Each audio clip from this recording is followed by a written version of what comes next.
Ann Curtis magre-resign na nga ba sa It's Showtime at Bella Padilla magiging kapalit niya? Usap-usapan ngayon sa social media ang noontime show ng It's Showtime na kung saan ay malapit na nga ang kanilang ika-15th anniversary. Kaya naman, how to kaya ang chika na magkakaroon daw umano ng mga pagbabago sa noontime show? Isa na riyan ang balita, kung hindi daw babawasan ay dadagdagan daw ang mga host ng programa.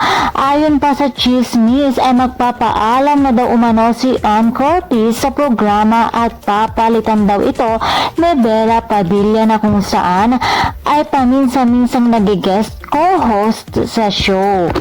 Na tila nagustuhan naman ng mga viewers ang kanyang hosting dahil nagre-request ang madlang people na sana raw ay magiging regular host na ito sa show.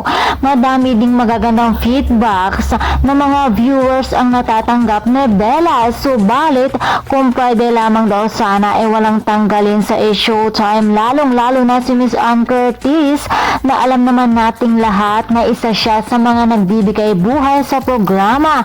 Kaya naman madami talagang malulungkot at magwawala kapag umalis siya rito. At lalong-lalo na at isa rin siya sa original host ng show. Well mga chikadoras, hindi pa naman ito kumpirmado kung talaga nga bang aalis na si Miss Ann Curtis sa show. Kaya naman mga chikadoras, abangan na lamang natin ito.